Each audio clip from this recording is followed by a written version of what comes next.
Chapter 5. Nadir, knife-fighting chick from outer space. Kiya and I floated around doing nothing for a while, which was really boring. So here's what Janaya said Dad was up to. It must have been his skill for infinite patience that allowed Janus Alatus to survive his time with me, as I was quite tickled. It's the balance. It's the unity. It's the unity, I said in my newfound undisciplined enlightenment. You understand that. You see. You are the seer. What did you say? When? Asked Alatus. At the treaty of, I was there. I wasn't there. No, I heard it here. You were in jail. You are in jail. But you said it there. Alatus quoted his own speech. The quick rewards of evil are a drug of great addiction. Yes, that's it. And then I quoted a man I'd never met or knew, thus throwing off the balance of life, thus sending us spinning lost in the space of souls. You said that, man. You said that, and I was there. As I reveled in a memory that I never had, Sir Alatus changed the subject. Janaya. When you first saw me, you said I was her father. What did you mean? Nadir, your daughter. I thought that was common knowledge. You know her? Everyone knows your daughter. She's an angel. A great woman who did great things. She has a bright future, then? I looked to my cellmate. Both of us condemned in our own separate ways. Brighter than yours. Yes, well. That's not too hard to see. The diplomat, facing the end of his time, asked aloud what every dying father has wondered. Will she be happy? I couldn't say. I can see possible futures, but, not inside people's hearts. I wish I could be there for her. I was there. I could have been. I could have been there. If my life was different, I could have been there. You can still be there. No. I'm out of balance. The evil, the wrong that I've done. And forgiveness? I searched the lives I'd never led. Forgiveness is trust and hope. You said that. Absolution is my future. About that time, a crewman arrived to invite Sir Alatus to join the captain for dinner. I still babbled. But who will forgive me? Where can I find it? I will absolve you, said Alatus, if you can find it in your heart to forgive me. Some people say this story is a myth, that it never happened. I say different. Dad knew his mythology back to front. He knew that all peacemakers seek clemency from the common people. By asking for Janaya's pardon, before the crew no less, Dad ensured that his story would echo throughout the ship. In fact, it has resonated throughout the galaxy. I finally slept. Could have been for minutes, could have been for days. I'm not sure. One good thing about 0G, you'll never find a more comfortable mattress. Hovering outside of my room in a covered tray was breakfast, or dinner, or lunch. I don't know. A note taped to it read, "Eat me." Then, in parentheses under that, "even if you're feeling sick." I opened the tray and ate what I could catch. Turns out you get one stab at your food on a plate in 0G. After that, it flies out from under, and your food runs for the hills. I could have sworn it was alive as I chased after the bits. By the time I got down enough to count as a meal, I was so motion sick that it nearly came up again. Luckily, the tiny room meant I could steady myself in the corner with a hand on each wall and wait for the sickness to pass. When it did, I pushed and pulled myself along the walls to the deck, careful to stay as upright as I could. The ship was clean. The bales of cotton had been stowed. The debris from the battle was gone. So was Kiya. Nothing moved. There wasn't a sound. The pink and purple light from the star nursery made it feel like night, though the idea of day and night didn't make sense in space. I floated around looking for Kiya, but she was nowhere to be seen. I even tried asking, "Ship, could you open the closet?" But I got no response. On my way to the bridge, I missed a handrail and went tumbling. Still in my Victalia Site clothes, I was once again a ball of fabric. My backside bumped against the ceiling. I think it was the ceiling, as I drifted slightly down again. But not far enough. I was stuck in a slow tumble. I didn't want to call for help. I figured Kiya was asleep. Why wake her when I had seen her flip herself around from a standing start? If I could just see... Then it was my hair in the way. When it wasn't my hair, it was my clothes. When I did finally reach the floor, I bounced off the bottom and missed my chance to get a hold of anything. Suddenly, I felt someone grab my ankle. I yelped, thinking a pirate had snuck on board. I wasn't far wrong, as Kiya pulled me down. Her face startled me. She wasn't fully awake and didn't look too happy about it. Her golden brown hair suspended around her half-closed eyes. Unlike mine, Kiya's hair stayed clear of her face, moving in unison as if she controlled it. She ditched her pressure suit for a t-shirt that said something in a language I didn't know. It danced around her body so loosely that I thought it might drift completely off. She looked at me like I was an intruder, and I worried that she might kill me in her sleep. Instead, she grabbed my collar with both fists and ripped my dress completely off my body in one long tear.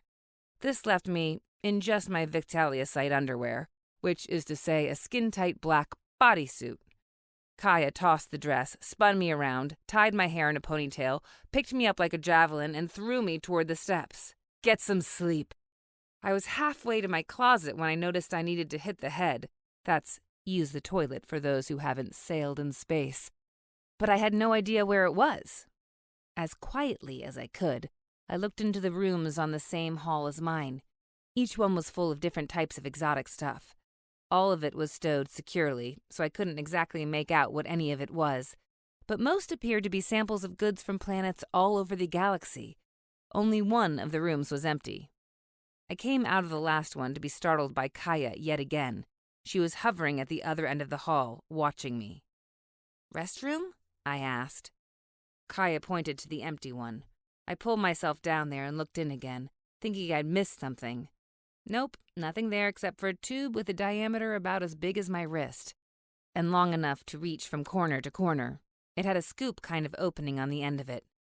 Kiya came in and pressed a button next to where the tube attached to the wall. There was a sound of powerful suction. "Will this work for your, Kiya gestured up and down my body in an uncertain manner. "Plumbing?" "Gross!"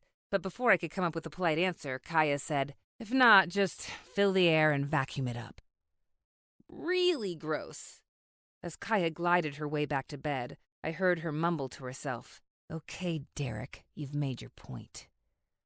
I managed the rest of my bathroom adventure fine by myself. Thank you very much.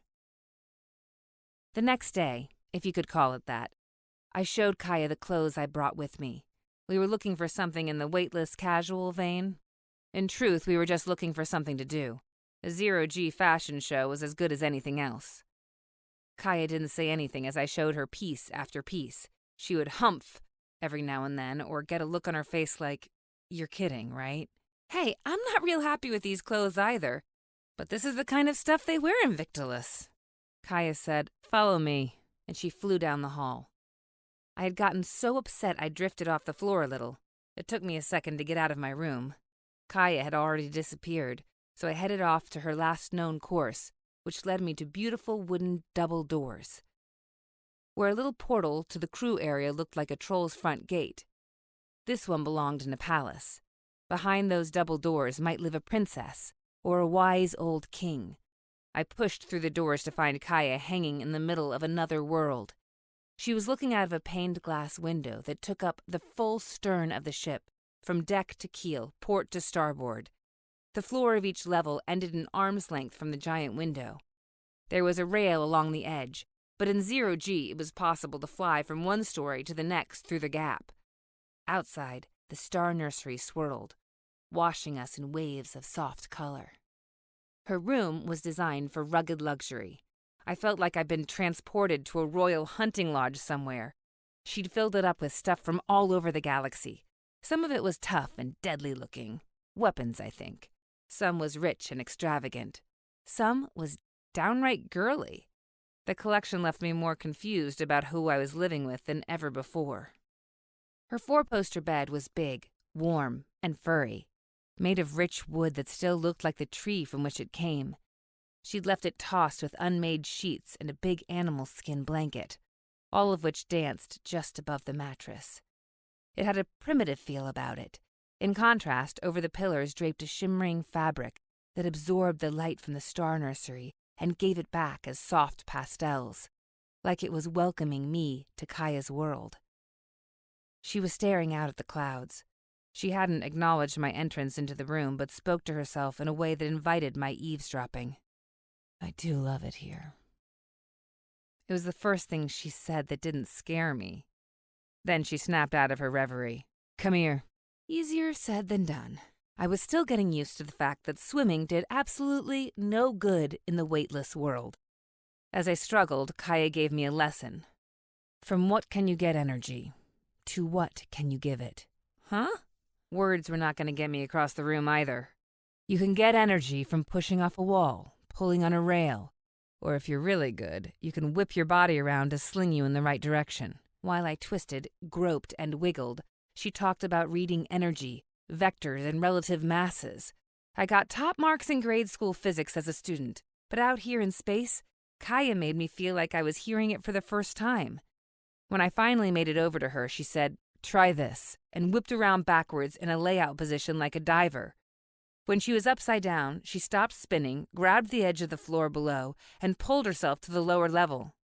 I hollered down at her. "Yeah, right. You might as well have me fly the ship." "That's next," she shouted back, and I wondered if she was kidding. So I gave it a try. I whipped my legs up and arched my back like she did. My feet went over my head okay, but I was off toward the ceiling. When I brought them back down, I ended up spinning uncontrollably. Finally, I hit the ceiling and grabbed on for dear life. "At least you moved. Now, dive on down here." I was getting the hang of pushing off, so I was down the lower level with Kiya in a heartbeat. This was the captain's personal hold, or a giant junk closet.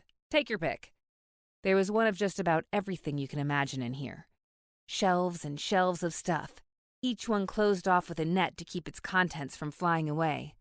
A lot of it looked valuable, but most just seemed like knickknacks, stuff people might buy from a tourist shop during their vacation in space. It was pirate booty. People had died so that Kiya could fly around in a used souvenir ship. As if she'd read my mind, Kiya offered, "Most of this came with the ship."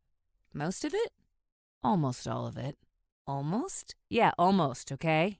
I couldn't believe I was chastising a woman who could kill me on a whim and dump my body into the construction site of a future star. "Look, I'm no saint." She took a second to get herself together. She'd fought Derek's entire crew with less effort than it took to talk about herself.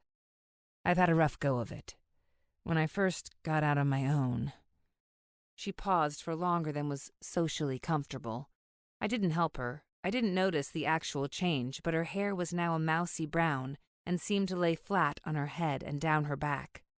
"I'm not proud of who I was, but I'm not denying it either." I considered all of that and came to the only conclusion I could. Okay. I mean, who was I to judge? If Kiya hadn't been a skilled pirate, I'd be on my way to Aniria with my dad. She had expressed regret. She was trying to make her life better. Was it my job to punish her for her past crimes? Maybe. I don't know. But someone was going to have to give her a chance for her future. I might as well be that someone. Besides, I'd be dead without her.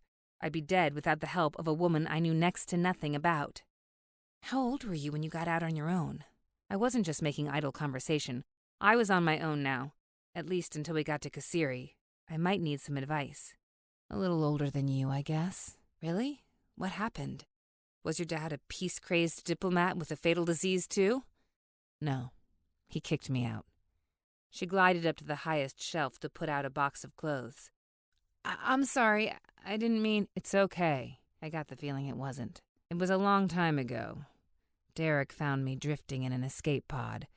He wasn't a whole lot older than I was, but he had this ship, and he'd been raised by pirate crews. Say what you will about the man. He's a great captain. Taught me a lot. She handed me some kind of garment that had way too many arms for me. Try this. Why'd you leave him? Didn't want to be a pirate. Why not? You ask a lot of questions, little girl. Sorry. We rummaged through the stuff in silence for a while. Then she said, You'd have to live the life to understand. And believe me, you do not want to understand. The look she gave me put a chill down my spine. The complexity of emotions behind her eyes overwhelmed me. I couldn't imagine what it was doing to her. You're probably right. A wave of sadness came over me. I remembered the look in Mom's eyes when she and Dad first told me about their sickness. We didn't have to say anything. We held each other and cried. I'd gotten used to these surges of emotional memories. They were bad at first, but eventually would come and go with less intensity. As long as I kept myself busy, I would be okay. At least that's what I told myself. Still do, in fact. We both let the subject drop and got to the task of finding me some functional clothes. I ended up cutting the Victalis underwear down to about the middle of my thighs and up to my shoulders. I found a piece of fabric that I liked as a little wraparound skirt. Kiya suggested I put some pockets in that. Her sense of fashion leaned toward the practical side, but it was a good idea. We argued a bit about my top. Kiya didn't think I needed anything, since the cut-down bodysuit covered me. I disagreed. I want some color. I sounded like Mom. She had always complained that Victalis was a planet completely lacking in frivolity. Dad didn't mind that so much. He was a professor and a diplomat. His idea of a good time was a rousing discussion of mythology. Mom would have to remind him that those stories were made up for fun. They were meant to entertain. There were no intellectuals sitting around the campfire analyzing the deeper meaning of them as they were told. The stories were exciting tales of adventure and emotion made to get your blood pumping faster and your adrenaline up. Sometimes she'd jump on his lap and give him a big kiss when she was in that kind of mood, which would clear the room of any Victalicites. Too much sad stuff had happened to me since those times, so I wasn't in a playful mood. But I did want something pretty. Kiya took the scissors that were floating next to her. Hang on, she said, and took off toward her room. Hey, no flying with scissors, I told her, but I don't think she got it. She came back a minute later with a piece of the fabric that hung atop her bed. It was so beautiful. It had a way of reflecting the light around it, but not like a shiny mirror. Softer, subtle, almost like it was expressing moods. Kiya held it out for me. Wrap this around your shoulders. I did. She pulled some slack in the back, which made a hood of sorts, then pinched two sides of the fabric together in front, just below my chin. When she let her fingers go, it held together. Cool. A cape. This will do almost anything you want it to. So you can wear it as a cape, a dress, a poncho. A poncho, really? No, that's not happening. Suit yourself. I looked at myself in a nearby mirror. The cape shimmered like mother of pearl. I need a belt. I have just the thing. Quick as a flash, she jetted up to her room, her hair blonding as she went. Call me crazy, but I think she was enjoying herself. She returned in an instant with the perfect little white belt and wrapped it around me. It was just what I needed. But as I adjusted it, I noticed a small sheath attached, with an accompanying knife. That kind of threw me. Kiya noticed. I can take that off. Do you think I need it? As a weapon? I had no idea. We were drifting in space, waiting for some salvage ship to find us, take us for dead, and drag us on board. If they didn't come soon, we wouldn't have to pretend to be dead. But if we got lucky, I might just need a weapon to fight my way out of some desperate situation. Maybe Kiya would teach me how to use it. I could be Nadir, knife-fighting chick from outer space. That was kind of a neat idea. For about 2 seconds. Then I reminded myself that this wasn't a fantasy, and that I didn't want to be in any kind of desperate situation. At least, no more than we were already in. None of that seemed to cross Kiya's mind, as she just chuckled a bit. Girl, you pull that knife as a weapon. and you're going to get it handed back to you, blade first. But you might need it as a tool, who knows? But don't think for a second that's a weapon. Not in your hands. I was about to argue with her when the ship interrupted.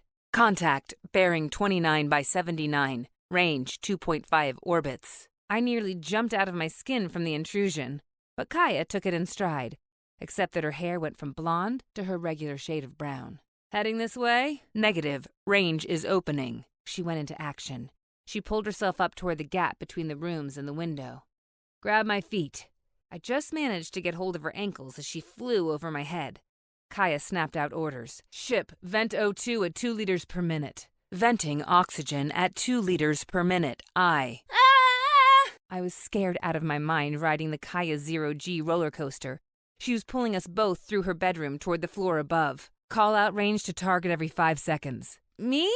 No, the ship. Target at 2.505 orbits.